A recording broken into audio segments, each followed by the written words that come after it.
Long ago, even before there was a last city, I was deep on patrol in the old forest when a local villager sought me out. They asked me to catch a thief. I told them the Iron Lords were no mercenaries, but I saw their pride as well as their poverty. When they offered me a loaf of black bread instead of coin, I agreed. Just before sunrise, I caught my thief. A young girl, stealing what she could carry. Food when she could find it, coin when she couldn't, weapons to protect what she had taken. There was no fear in her eyes. She said the bandits in the forest ordered her to steal in exchange for protection. The penalty for theft in those times was death.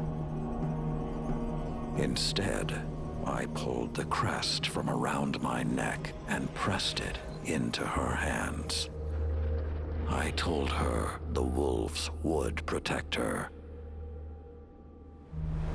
In a settlement rich with stolen supplies, I found the bandits and cut them down. 38 lives to spare one. And for a time, I believed that was mercy. Many winters passed before I found myself back in that part of the old forest. This time, no one sought me out. So I sought them instead. Wind blew through rotted wood and rusted metal where the village once stood. And behind it, graves. Then piled stones, then bare mounds of earth, and then a pit. My blood was high. I tore through the forest, hunting for those responsible. Finally, in a settlement rich with stolen supplies, I found her.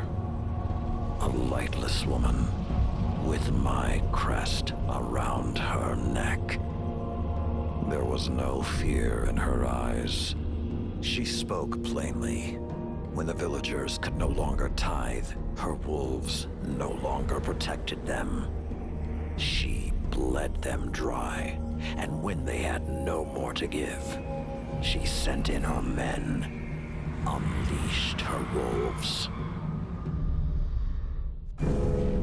Mercy to an enemy cannot come at the cost of mercy for their victims. The right path isn't always easy to find.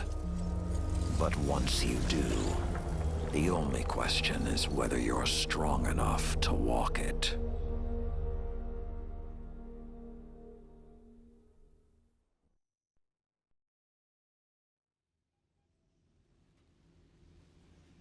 Consider